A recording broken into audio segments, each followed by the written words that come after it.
شہر کے پرانے قبرستان کے ایک کونے میں ہر شام ایک بوڑھی عورت آہستہ آہستہ چلتی ہوئی دکھائی دیتی تھی۔ اس کے ہاتھ میں ہمیشہ تازہ پھول ہوتے اور چہرے پر ایسی اداسی جیسے برسوں سے زندگی نے اسے مسکرانا چھین لیا ہو۔ تان کے لوگ اسے پہچانتے تھے، کوئی اس سے زینب اماں کہتا، کوئی بیچاری ماں، اور سیدھا ایک ہی قبر کے پاس جاتی، مٹی صاف کرتی، پھول رکھتی اور پھر گھنٹوں بیٹھ کر روتی رہتی کہ آنکھوں سے نکلنے والے آنسو جیسے قبر کی مٹی میں جذب ہو کر بھی ختم نہ ہوتے۔ 10 سال پہلے اس کا جوان بیٹا احمد اچانک ایک حادثے میں مر گیا تھا۔ احمد اس کی زندگی کا سہارا تھا، شوہر تو پہلے ہی دنیا چھوڑ گیا تھا، 2 بیٹوں کو اس نے تنہا پال پوس کر بڑا کیا تھا۔ بڑا بیٹا حمزہ بچپن میں ہی کہیں گم ہو گیا تھا۔ اس دن کے بعد اس کا کوئی پتہ نہ چلا۔ زینب اماں نے ہر جگہ اسے تلاش کیا، تھانے، درگاہ، ریلوے اسٹیشن، سب جگہ، مگر وہ نہ ملا۔ آخرکار اس نے دل پر پتھر رکھ لیا اور اپنی ساری امیدیں چھوٹے بیٹے احمد سے باندھ لی۔ احمد واقعی بہت فرما بردار تھا، وہ ماں کو بھی اکیلا محسوس نہ ہونے دیتا۔ صبح کام پر جاتا، شام کو آتے ہی ماں کے پاس بیٹھ جاتا، اس کے لیے دوائیں لاتا،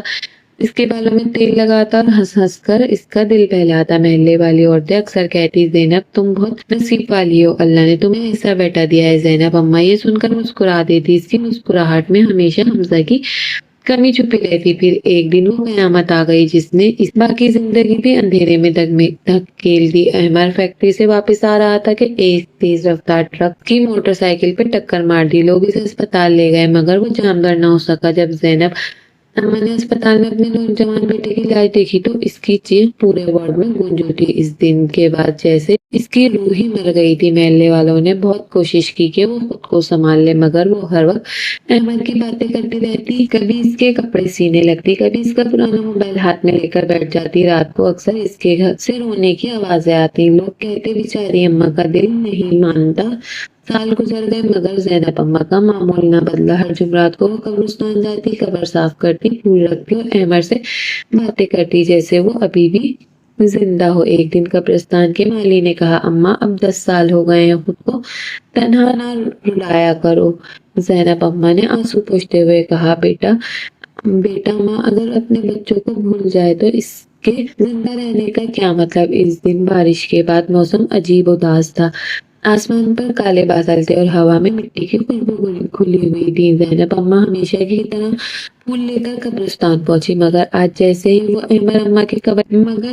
وہ احمد کے قریب آئی تو اس کے قدم اچانک رک گئے۔ قبر کے پاس ایک خوبصورت نوجوان گھٹنوں کے بل بیٹھا تھا، اس کے بال بکھرے ہوئے تھے، کپڑے مٹی سے اٹے ہوئے تھے، وہ دھاڑے مار مار کر رو رہا تھا۔ زینب اماں حیران رہ گئی، اس نے اس لڑکے کو پہلے کبھی وہاں نہیں دیکھا تھا۔ وہ آہستہ آہستہ آگے بڑھی اور کانپتی آواز میں بولی، بیٹا تم کون اور میرے احمد کی قبر پر کیوں رو رہے ہو؟ لڑکے نے سر اٹھایا، اس کی آنکھیں سرخ تھیں، چہرہ عجیب درد سے بھرا ہوا تھا۔ اس نے قبر کی مٹی پر ہاتھ پھیرتے ہوئے کہا، میں دیر سے آیا ہوں، بہت دیر سے، اگر میں وقت پر آ جاتا تو شاید میرا بھائی آج زندہ ہوتا۔ زینب اماں کے جسم میں جیسے بجلی دوڑ گئی، اس نے حیرت سے، بھائی کون بھائی؟ لڑکے نے آہستہ سے کہا، احمد میرا چھوٹا بھائی تھا۔ زینب اماں کے ہاتھ سے پھولوں کی ٹوکری گر گئی، اس کی سانس رکنے لگی، وہ پیچھے لڑکھڑا گئی اور قریب کی قبر پر ہاتھ رکھ کر خود کو سنبھالا۔ اس کی نظریں لڑکے کے چہرے پر جم گئی، اس کے چہرے میں اس نے اپنے شوہر کی جھلک دکھائی دے رہی تھی، وہی آنکھیں، وہی ماتھا، وہی آواز۔ وہ کانپتی ہوئی آواز میں بولی، تم کون ہو؟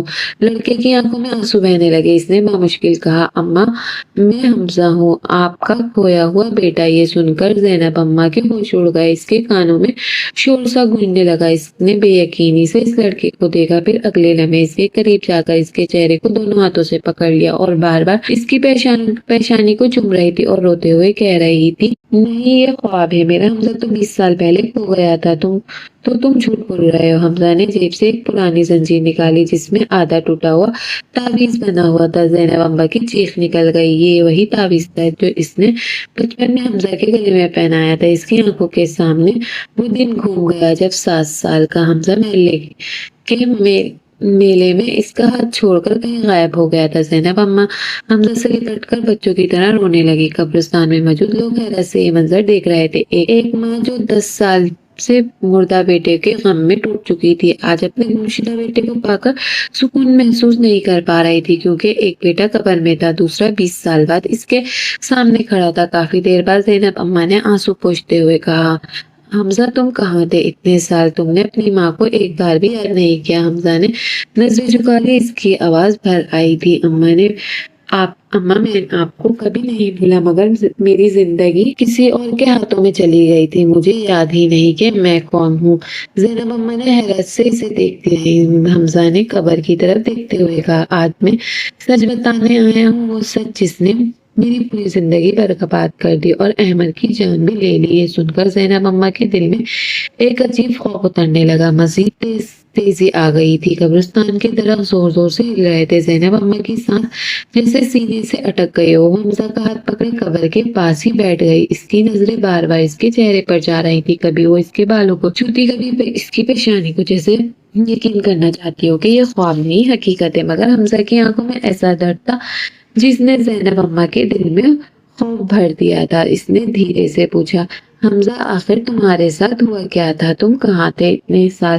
حمزہ کچھ لمحے خاموش رہا، پھر اس نے قبر کی مٹی پر نظریں جماتے ہوئے کہنا شروع کیا، اماں میں دن میں میلے میں گم ہوا تھا۔ اس دن ایک آدمی مجھے بیلا پھسلا کر اپنے ساتھ لے گیا۔ پہلے اس نے کہا وہ مجھے آپ کے پاس لے جائے گا، مگر وہ پھر مجھے دوسرے شہر لے گیا۔ وہاں اس نے مجھے ایک بے اولاد جوڑے کے ہاتھ بیچ دیا۔ زینب اماں کے منہ سے بے اختیار آہ نکلی۔ حمزہ نے بھاری آواز میں کہا، وہ لوگ امیر تھے مگر بے رحم تھے، انہوں نے میرا نام بدل دیا، مجھے ساحل کہنا شروع کر دیا۔ شروع میں بھی بہت روتا تھا، ہر وقت آپ کو یاد کرتا تھا، مگر وہ لوگ مجھے مارتے تھے، کہتے تھے اب یہی تمہارا گھر ہے۔ وقت گزرتا گیا، میری یادداشت دھندلی ہوتی گئی، میں چھوٹا تھا، آہستہ آہستہ مجھے اپنا اصل نام تک بھولنے لگا۔ زینب اماں کے آنسو مسلسل بہہ رہے تھے، وہ بس خاموشی سے اس کی باتیں سن رہی تھی۔ حمزہ نے کہا، جب میں بڑا ہوا تو مجھے ایک عجیب خواب آنے لگے، ایک عورت مجھے آواز دے رہی تھی، ایک چھوٹا بچہ میرے ساتھ کھیل رہا تھا، ایک چھوٹا سا گھر تھا، مگر میں سمجھ نہیں پاتا تھا یہ کون ہے۔ پھر ایک دن میرے گود لینے والے باپ نے نشے میں سارا سچ بتا دیا، اس نے کہا وہ مجھے خرید کر لایا تھا۔ زینب اماں نے کانپتے ہوئے کہا، پھر تم واپس کیوں نہ آئے؟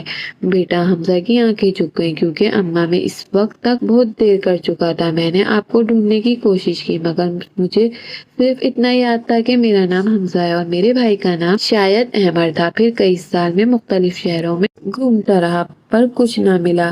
حمزہ خاموش ہو گیا، اس کے چہرے پر شدید اذیت تھی۔ زینب اماں نے اس کے ہاتھ پر ہاتھ رکھا اور بولی، پھر تمہیں ہمارا پتہ کیسے ملا؟ حمزہ نے آنکھوں میں آنسو بھر آئے، اس نے قبر کی طرف دیکھا اور کہا، قسمت نے مجھے بہت دیر سے راستہ دکھایا۔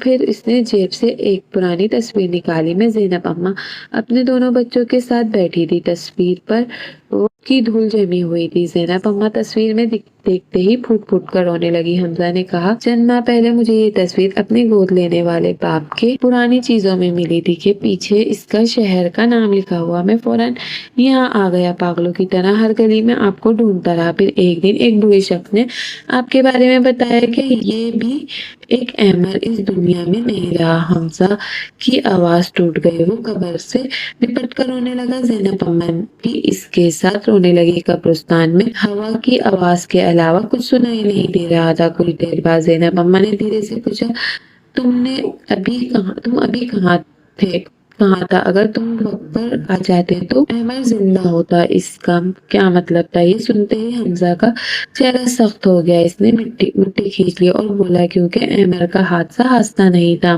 زینب اماں کے جسم میں سنسنی دوڑ گئی، اس نے بے یقینی سے کہا، مطلب؟ حمزہ نے گہری سانس لی اور کہا، میں یہاں آنے کے بعد احمد کے بارے میں معلومات اکٹھی کرنے لگا، مجھے پتہ چلا کہ وہ ایک فیکٹری میں کام کرتا تھا، وہاں کچھ لوگ غیر قانونی کام کر رہے تھے، احمد نے ان کے خلاف آواز اٹھائی تھی، اس نے کہا تھا کہ وہ پولیس کو سب بتا دے گا۔ زینب اماں حیرت سے اسے دیکھتی رہی، کیونکہ احمد نے اسے کبھی یہ بات نہیں بتائی تھی۔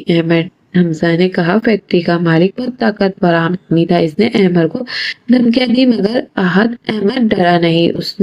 ایک دن اس کا ایکسیڈنٹ ہو گیا، سب نے اسے حادثہ سمجھا، مگر حقیقت کچھ اور تھی۔ زینب اماں کے ہونٹ کانپنے لگے۔ یہاں آنے سے پہلے ساری چھان بین کی سب کچھ معلوم تھا۔ احمد کی موت کیسے ہوئی، آپ سے یہ بات چھپائی گئی۔ کچھ دیر بعد حمزہ نے اماں